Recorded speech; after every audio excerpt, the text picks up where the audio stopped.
Hello everyone. चलिए तो शुरू करते हैं आज का ये नया टॉपिक। तो स्वागत है फिर से आप सभी का आपका अपना यूट्यूब चैनल एडो एफिशिएंट पे, जहाँ पे आज हम लोग बात करेंगे pre fertilization structure and event, जहाँ पे हमने लेक्चर 2 तक पढ़ चुके थे और आज का जो लेक्चर है वो लेक्चर 3 है। पिछले क्लास में कुछ कुछ हमने देखे थे। आज जो जिस टॉपिक के बारे में हम लोग बात करेंगे वो होगा आपका प्री फर्टिलाइजेशन इवेंट ही चल रहा था। इवेंट्स इन सेक्सुअल रिप्रोडक्शन में प्री फर्टिलाइजेशन इवेंट हम लोग देख रहे थे। सेक्सुअल रिप्रोडक्शन में 3 गो इवेंट होता है। एक होता है प्री फर्टिलाइजेशन इवेंट, दूसरा होता है फर्टिलाइजेशन और तीसरा होता है पोस्ट फर्टिलाइजेशन, जिसमें हमने ये सारा चीज देख चुके थे। प्री फर्टिलाइजेशन इवेंट जिसमें हमने ये सारा चीज पढ़ चुका था। हमको इस टॉपिक में क्या क्या पढ़ना है, तो इसमें स्टेमेन माइक्रोस्पोरेंजियम और पॉलन ग्रेन के बारे में पढ़ना होता है, जिसमें हमने स्टेमेन की बात कर चुके थे ऑलरेडी। ठीक है, इससे पहले हमने स्टेमेन की बात की थी। तो स्टेमेन में आपको दो चीज देखने के लिए मिलता है। एक आपको देखने के लिए मिलता है क्या, स्टेमेन में आपको एक देखने मिलेगा फिलामेंट और दूसरा देखने के लिए मिलेगा एंथर। तो ये जो आपका डंडी जैसा दिख रहा है इसको हम लोग बोलेंगे फिलामेंट, और जो बाइलेब स्ट्रक्चर का दिख रहा है उसको हम लोग एंथर बोलेंगे। फिर हम लोग फिलामेंट की बात करते हैं। तो फिलामेंट का जो प्रॉक्सिमल एंड होता है, मतलब ये वाला जो डंडी होता है, ये किसके साथ अटैच रहता है, तो बोलेंगे आप थैलेमस के साथ अटैच रहेगा, या तो फिर हम उसको थैलेमस या फिर पिटल के साथ अटैच रहेगा। ठीक है, और ये एंथर किसको, सॉरी, ये फिलामेंट किसको सपोर्ट करता है, तो बोलेंगे एंथर को। ये देखिए आपका फिलामेंट जो है एंथर को पकड़ के खड़ा रहता है। ठीक है, आगे हम बात करेंगे length and number vary among the species. तो एंथर की यानी स्टेमेन की बात करते हैं तो अलग अलग स्पेसिस पे इसकी नंबर अलग अलग होता है। किसी में 1 2 3 4 5, मतलब स्पेसिस पे वेरी करेगा कि कितने को स्टेमेन आपका रहेगा। ठीक है, आगे हम एंथर की बात करेंगे। तो ये भी हमने इससे पहले पढ़ चुके थे कि तो जो एंथर होता है वो बाइलोब स्ट्रक्चर होता है।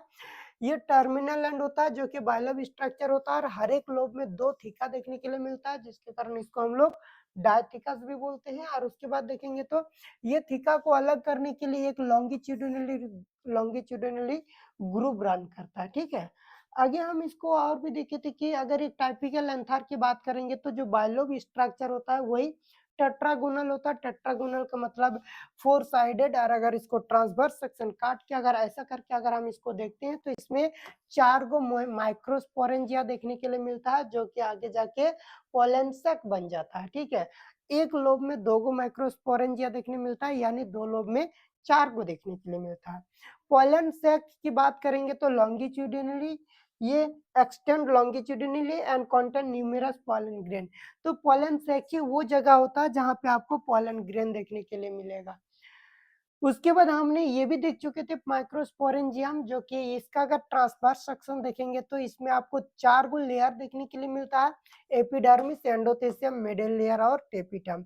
ये 3 गो लेयर आपका प्रोटेक्शन प्रोवाइड करते हैं एंथर का, और जब एंथर मैच्योर हो जाते हैं तो ये लेयर फट जाते हैं, और फटने के बाद आपको क्या देखने के लिए मिलेंगे कि पॉलन ग्रेन बाहर निकल रहे हैं। ठीक है, टेपिटम की बात करते हैं तो ये इनरमोस्ट लेयर होता है, सबसे अंदर वाला लेयर को हम लोग टेपिटम बोलते हैं। ये क्या काम करता है कि जो डेवलपिंग पॉलन ग्रेन होता है उसको नॉरिशमेंट प्रोवाइड करते हैं।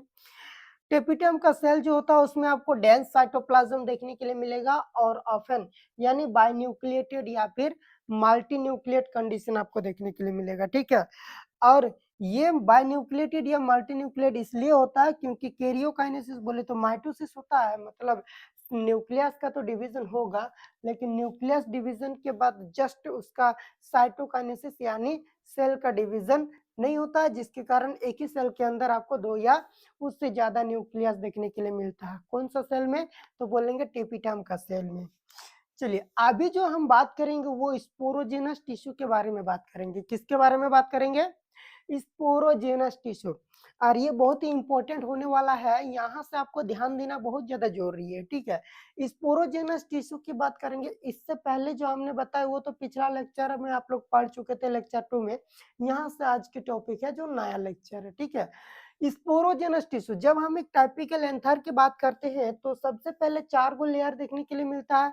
तो ये तो कनेक्टिव है, कनेक्टिव में यहाँ पे क्या होता है ना, जो आपका एंथर का फिलामेंट वो आपके चिपक के रहता है, पकड़ के रखता है, ठीक है।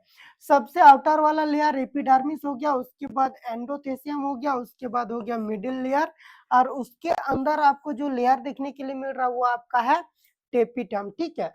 अगर आप टेपिटम टेपिटम के अंदर में देखेंगे तो जो सेल आपको देखने के लिए मिल रहा है ये आपका स्पोरोजेनस टिश्यू होता है। इसको हम लोग क्या बोलेंगे? Sporogenous tissue. ये स्पोरोजेनस कहाँ पे रहेगा? तो बोलेंगे present at the centre of each microsporangium. मतलब एक एंथर में आपको 4 को माइक्रोस्पोरेंजियम देखने के लिए मिलेगा। ये 1 2 3 4 आपको 4 गो माइक्रोस्पोरेंजियम देखने के लिए मिलेगा। और ये जो 4 माइक्रोस्पोरेंजियम होता है सबके बीचों बीच में आपको स्पोरोजेनस टिश्यू देखने मिलेगा। क्या देखने मिलेगा? स्पोरोजेनस टिश्यू, ठीक है। क्या इतनी बात याद रहेगा? अगर इतनी बात याद रहा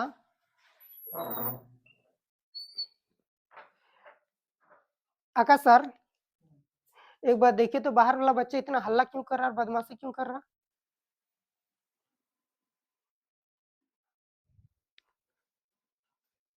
अगर थोड़ा सा भी हमको आवाज आ गया इधर बड़ी पिटेंगे।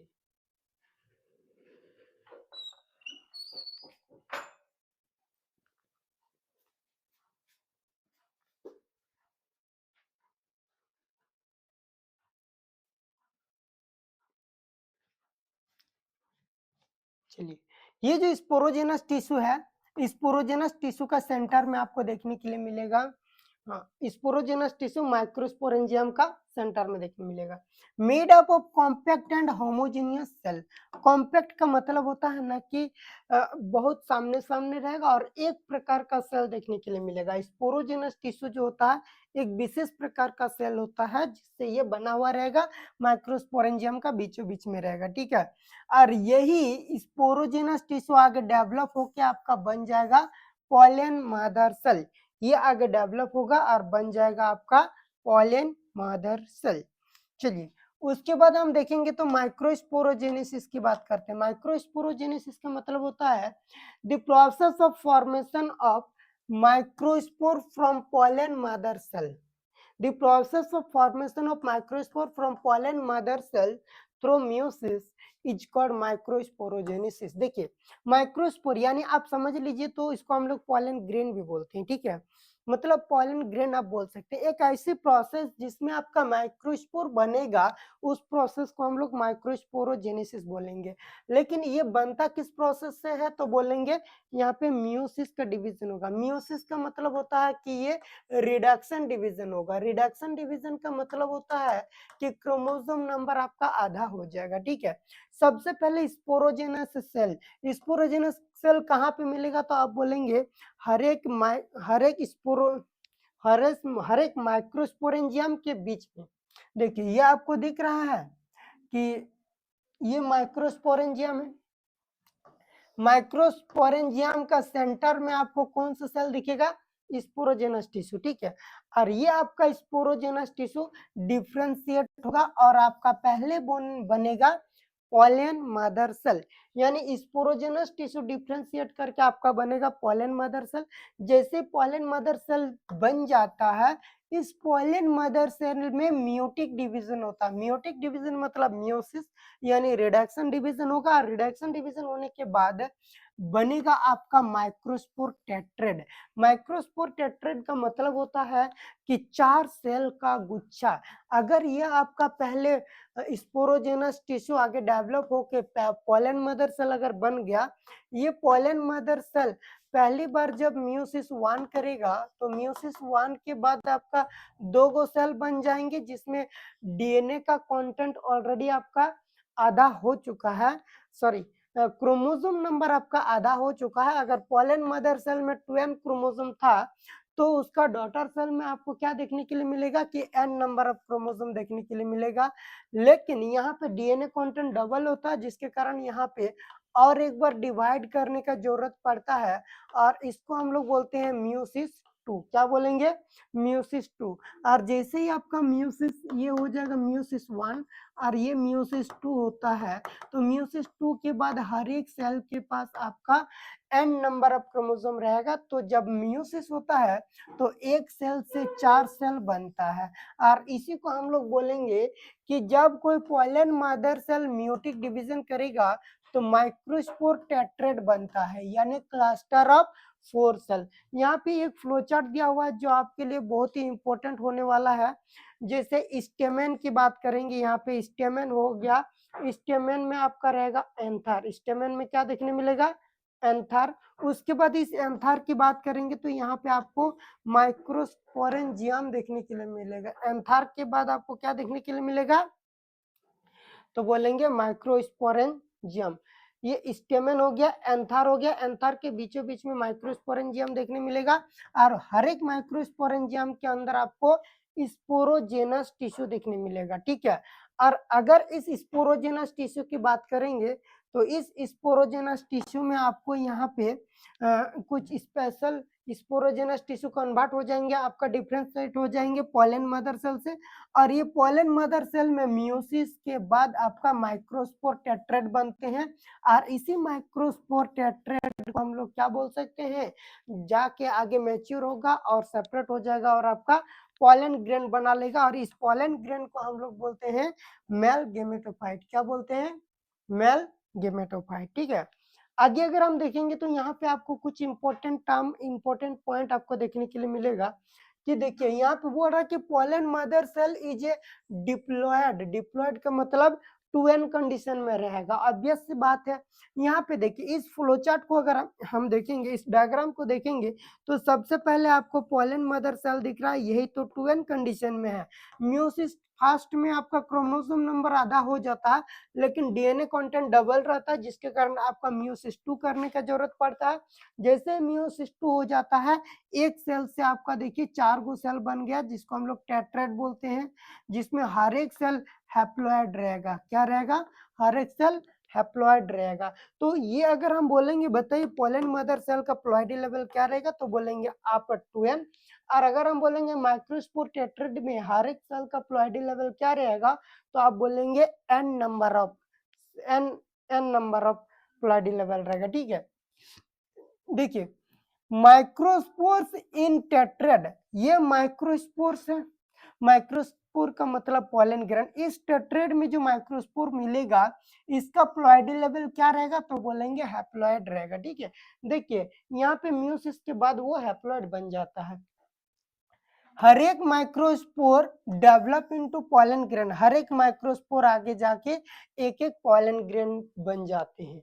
On maturity and dehydration tetrad separate into individual pollen grain. जैसे ही एक टेट्रेड यानी पॉलन ग्रेन मैच्योर हो जाते हैं, ये पॉलन ग्रेन का जो टेट्रेड होता है वो सेपरेट हो जाता है और एक एक नया नया पॉलन ग्रेन बन जाता है। अगर हम देखेंगे तो यहाँ पे है कि thousand of pollen grains are formed in each microsporangium. एक अंतर में 4 गो माइक्रोस्पोरेंजियम देखने के लिए मिलेगा, लेकिन हर एक माइक्रोस्पोरेंजियम के अंदर आपको हजारों की संख्या में पॉलन ग्रेन देखने के लिए मिलेगा, ठीक है। उसके बाद यहाँ पे देखिए है पॉलन ग्रेन। चलिए इसके बाद हम बात करेंगे पॉलन ग्रेन, और ये बहुत ही इंपॉर्टेंट है। देखिए पॉलन ग्रेन की अगर हम बात करेंगे तो pollen grain represent the male gametophyte. Pollen grain की बात करें तो वो मेल गेमेट नहीं, it is not a male gamete, it is a male gametophyte. Male gametophyte का मतलब होता है कि एक ऐसी बॉडी जिसके अंदर मेल गेमेट बनता है उसको हम लोग मेल गेमेटोफाइट बोलेंगे, ठीक है। तो पॉलन ग्रेन जिसको मेल गेमेटोफाइट बोलते हैं वही वो स्ट्रक्चर है जो क्या करेगा, आगे जाके उसके अंदर मेल गेमेट आपको देखने मिलेगा। चलिए अगर हम एक पॉलन ग्रेन का जनरल स्ट्रक्चर की बात करें तो यूजुअली आपको स्फेरिकल शेप का देखने के लिए मिलेगा। Pollen grain generally spherical shape का देखने के लिए मिलेगा, और इसके डायमीटर की बात करें तो 25 से 50 माइक्रोमीटर होता है। एनसीईआरटी का डेटा है, इसीलिए ये आपके लिए इंपॉर्टेंट हो जाता है कि ये आपका 25 से 50 माइक्रोमीटर तक का डायमीटर होता है, ठीक है। अगर हम बात करेंगे तो ये दिखता कैसा है, तो बोलेंगे येलोइश पाउडर के जैसा दिखता है। Yellowish powder appears as yellowish powder, और इसकी अगर एग्जांपल की बात करेंगे तो हिबिस्कस का आपको ये पोलन ग्रेन आपको येलोइश पाउडर जैसा दिखेगा। देखिए यहाँ पे कुछ डायग्राम दिया हुआ है, scanning electron micrograph of a few pollen grain. ये आपका कुछ इलेक्ट्रॉन माइक्रोस्कोप से खींचा गया एनसीईआरटी का पोलन ग्रेन का डायग्राम है, ठीक है। देखिए एक पोलन ग्रेन का अगर आप स्ट्रक्चर की बात करेंगे तो जनरली इसमें आपको दो गो लेयर देखने मिलेगा। एक पोलन ग्रेन का कितने को लेयर देखने मिलेगा, तो बोलेंगे दो गो। क्या क्या? तो पहली बार बात करेंगे जो कि है आउटर लेयर। आउटर लेयर को हम लोग एक्सिन बोलते हैं, और जो इनर लेयर होता है, इनर लेयर को हम लोग इंटिन बोलेंगे। क्या बोलेंगे? पोलन ग्रेन का दो गो लेयर होगा, आउटर लेयर जिसको हम लोग एक्सिन बोलेंगे, और इनर लेयर जिसको हम लोग क्या बोलेंगे? इंटिन बोलेंगे, ठीक है। ये जो एक्सिन होता है जो कि आउटर लेयर है, मेड ऑफ स्पोरोपोलिनिन। ये कौन चीज से बनता है? स्पोरोपोलिनिन नाम का एक मटेरियल से बनता है, जो कि most resistant organic material non. Most resistant मतलब कोई भी चीज को रोकने वाला, ठीक है। मतलब एक स्ट्रॉन्ग कोई भी चीज से बचा के रखने के लिए इसका इस्तेमाल होते हैं। मतलब एक ये जो स्पोरोपोलिनिन से बना हुआ आपका आउटर लेयर एक्सिन है, ये highly resistant to the high temperature और स्ट्रॉन्ग एसिड एंड अल्काली। मतलब अगर हम बात करें तो आउटर लेयर को प्रोटेक्शन दे सकता है, चाहे स्ट्रॉन्ग एसिड भी उसका कुछ बिगाड़ नहीं सकता है, अल्काली भी यानी बेसिक मीडियम भी इसका कुछ बिगाड़ नहीं सकता। इस पोलन ग्रेन का हाई टेम्परेचर झेलने की भी क्षमता होता है। क्यों? क्योंकि इसका आउटर लेयर स्पोरोपोलिनिन से बना हुआ है। यहाँ पे आपको दिखेगा no enzyme known can degrade sporopollenin. आज तक ऐसा कोई एंजाइम हमारे पास उपलब्ध नहीं है, हमारी जानकारी के अनुसार ये नहीं है, जो कि एक पोलन ग्रेन को जो आउटर लेयर है एक्सिन है, जिसको वो क्या कर सके, तो बोले वो डाइजेस्ट कर सके। उसके बाद आपको अगर एक्सिन की खास बात है कि अगर आप इसको देखेंगे तो इसमें आपको छोटे छोटे छेद देखने के लिए मिलेंगे, एक वैसी जगह जहां पे स्पोरोपोलिनिन आपका एब्सेंट रहेगा, और उस जगह को हम लोग जार्म पोर बोलते हैं, ठीक है। एक ऐसी एरिया जहां पे स्पोरोपोलिनिन नहीं पाया जाएगा। मतलब अगर आप देखेंगे एक पोलन ग्रेन को अगर आप बताएंगे तो सबसे अंदर में अंदर वाला लेयर जिसको इंटिन बोल देते हैं, और इसकी जो आउटर वाला लेयर होता है उसमें कहीं कहीं स्पोरोपोलिनिन नहीं पाया जाता है, तो उस जगह पे छेद रहता है जिसको हम लोग बोल देते हैं जार्म पोर, ठीक है। तो देखिए अगर ये वाला लेयर अंदर वाला लेयर, ये वाला लेयर अगर आपका इंटिन हो गया, इंटिन का मतलब अगर अंदर वाला लेयर, तो ये बाहर वाला लेयर को हम लोग क्या बोलेंगे? एक्सिन बोलेंगे। और ये जो आपको छेद सब दिख रहा है, इस छेद को हम लोग बोलेंगे जार्म पोर। क्या बोलेंगे? जार्म पोर बोलेंगे, ठीक है। इसको हम लोग जार्म पोर बोलते हैं। उसके बाद हम देखेंगे अगर फंक्शन की बात करते हैं, फंक्शन का मतलब होता है ना कि इसका क्या काम होगा, तो ये एक्सिन, ये देखिए प्रोटेक्ट द, इसका ये protect the pollen from desiccation and mechanical damage. ये जो स्पोरोपोलिनिन का लेयर, ये आपको पोलन ग्रेन को बचा के रखेगा ताकि किसी तरह से डैमेज ना हो जाए, सूख ना जाए, ठीक है। Helps in fossil preservation. Pollen grain को अगर आप ज्यादा दिन तक रखना चाहते हैं तो वो मजबूत तभी रहेगा जब उसका कवरिंग मजबूत रहेगा, तो इसीलिए एक्सिन का कवरिंग बहुत ज्यादा स्ट्रॉन्ग होते हैं, ठीक है। तो उसको हम लोग फॉसिल्स के तौर पे प्रिजर्व करने में भी मदद मिलता है। Germ pore allow the pollen tube, और ये जो जार्म पोर दिख रहा है इसका काम होता है कि ये अलाउ करता है पोलन ट्यूब बनाना। यानी जब ये पोलन ग्रेन जाके स्टिग्मा के ऊपर पड़ते हैं तो इसी छेद से निकलते हैं आपका, इसी छेद से आपका निकलेगा क्या, तो बोलेंगे पोलन ट्यूब। उसके बाद देखिए यहाँ पे बोलेंगे germ pore allows the pollen tube germinate during fertilization. Fertilization के दौरान यहाँ पे आपका एक स्ट्रक्चर दिया हुआ है, और ये जो स्ट्रक्चर है ये आपका एक पोलन ग्रेन का स्ट्रक्चर है, जहां पे आपको दिख रहा है जार्म पोर। यहाँ पे अंदर वाला लेयर जिसको हम लोग इंटिन बोलते हैं, ये बाहर वाला लेयर जिसको हम लोग एक्सिन बोल रहे हैं। यहाँ पे आपका वैक्यूल देखने के लिए मिल रहा है, ट्यूब न्यूक्लियस देखने मिल रहा है, ये जनरेटिव सेल देखने के लिए मिल रहा है, ये ट्यूब सेल देखने के लिए मिल रहा है, यानी ट्यूब सेल का मतलब वेजिटेटिव सेल, ठीक है। तो यहाँ पे अगर हम बात करेंगे आगे, तो पहला लेयर मेरा क्या था, एक्सिन। अब दूसरा अंदर वाला लेयर को हम लोग इंटिन बोलेंगे, क्या बोलेंगे, इंटिन। अगर इंटिन की बात करते हैं तो ये लेयर आपका थिन रहता है, बड़ी पतला लेयर रहता है, ठीक है। आप लोग देख भी सकते हैं यहाँ पे कि ये वाला लेयर आपका इंटिन वाला लेयर पतला है, बट एक्सिन वाला लेयर क्या है, मोटा है, ठीक है। ये थिन होता है और ये कंटिन्यूअस लेयर होता है। कंटिन्यूअस लेयर का मतलब देखिए, ये वाला लेयर में कहीं कहीं आपका एक्सिन गायब है और उस जगह पे छेद बन गया है, जिसको हम लोग जार्म पोर बोलते हैं। लेकिन अंदर वाला लेयर में कहीं पे भी वैसा गैप नहीं देखने के लिए मिलेगा, मतलब छेद आपको नहीं मिलेगा। ये made of cellulose and pectin. ये जो इंटिन वाला लेयर होता है, अंदर वाला जो लेयर होता है, वो कौन चीज से बनता है, तो बोलेंगे सेलुलोज से बना हुआ होता है और पैक्टिन से बना होता है, ठीक है। सेलुलोज और पैक्टिन। हम बोलेंगे एक्सिन वाला लेयर कौन चीज से बना होता है, तो बोलेंगे आप स्पोरोपोलिनिन से, ठीक है। चलिए, ये इंटिन क्या करता है, surround the cytoplasm and plasma membrane. Cell के अंदर का साइटोप्लाज्म बोलिए, सारे के सारे साइटोप्लाज्म, सेल, प्लाज्मा मेम्ब्रेन, इसके चारों तरफ इसको क्या करके रखा है, अगर घेर के रखा है तो आपका इंटिन वाला लेयर घेर के रखा है, ठीक है। उसके बाद देखिए, एक मैच्योर पॉलन ग्रेन की अगर स्ट्रक्चर की बात करें, तो एक मैच्योर पॉलन ग्रेन का स्ट्रक्चर, एक पॉलन ग्रेन में दो प्रकार के, एक पॉलन ग्रेन के अंदर दो प्रकार का सेल आपको देखने के लिए मिलेंगे। एक होगा वेजिटेटिव सेल और दूसरा होगा जनरेटिव सेल। एक होगा वेजिटेटिव सेल, दूसरा होगा जनरेटिव सेल, ठीक है। वेजिटेटिव सेल जनरली लार्ज होता है, कैसा होगा, तो बोलेंगे, यहाँ पे देखिए डायग्राम आपका है, एक वेजिटेटिव सेल और दूसरा जनरेटिव सेल। ये वेजिटेटिव सेल, ये इतना बड़ा वेजिटेटिव सेल है, ठीक है। और जर्म सेल कितना बड़ा है, इतना छोटा है। तो जो वेजिटेटिव सेल होता है वो जनरली बड़ा होता है, बड़ा होना भी चाहिए। क्यों, क्योंकि ये जो आपका वेजिटेटिव सेल है, इसके पास फूड स्टोर करके रखने का कैपेसिटी है।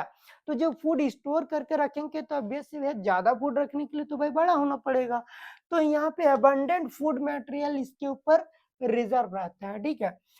और वेजिटेटिव सेल के अंदर क्या देखने के लिए मिलेगा, तो एक लार्ज मतलब बड़ा सा इरेगुलर शेप का न्यूक्लियस देखने के लिए मिलेगा।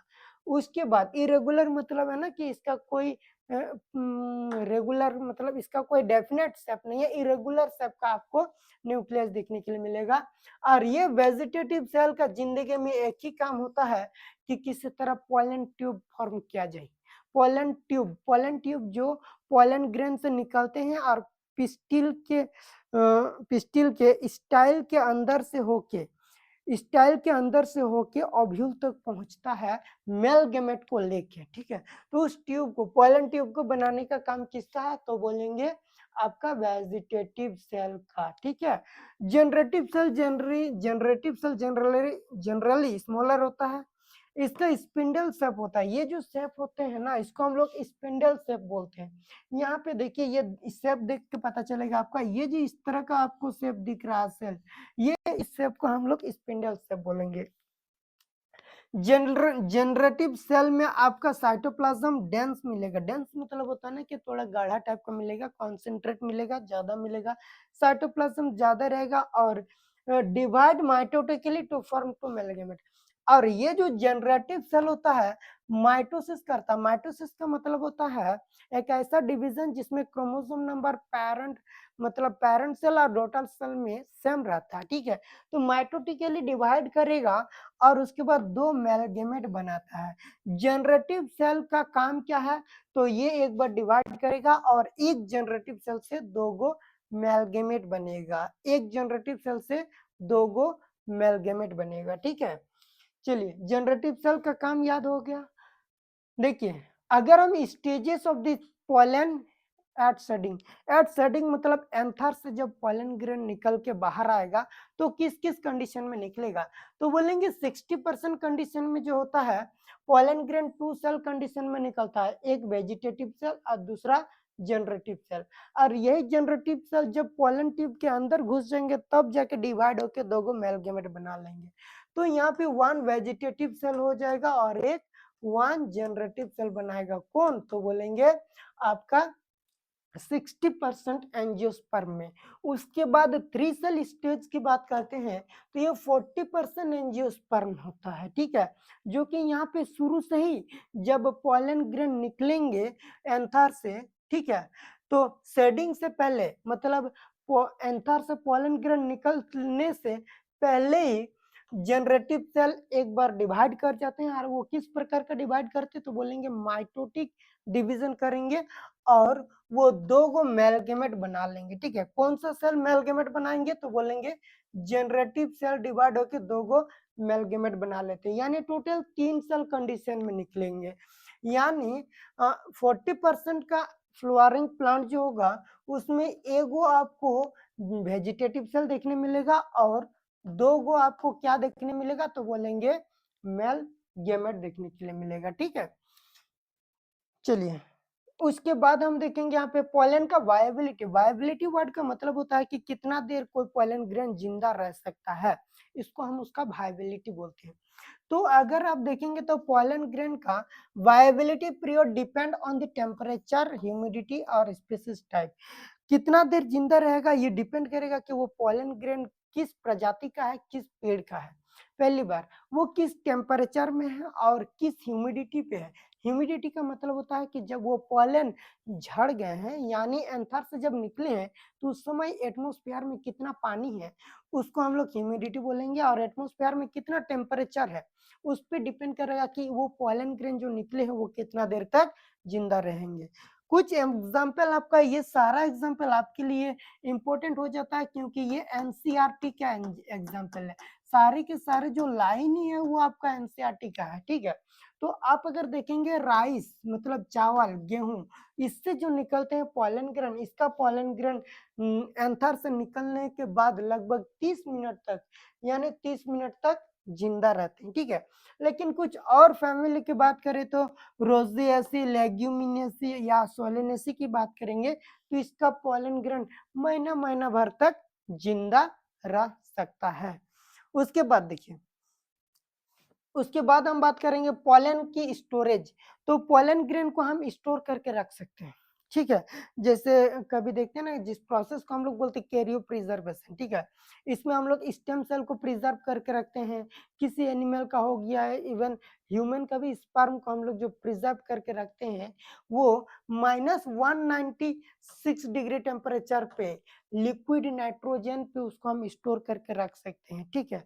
इस तरीके से, जिस तरीके से कि इंसान का या फिर किसी और एनिमल के स्पर्म को रखते हैं ताकि आर्टिफिशियल इंसेमिनेशन के थ्रू हम लोग नेक्स्ट प्रेगनेंसी करवा सकते हैं किसी भी एनिमल में। तो ये तरीका हम लोग इस्तेमाल कर सकते हैं पॉलन ग्रेन को रखने के लिए, ठीक है।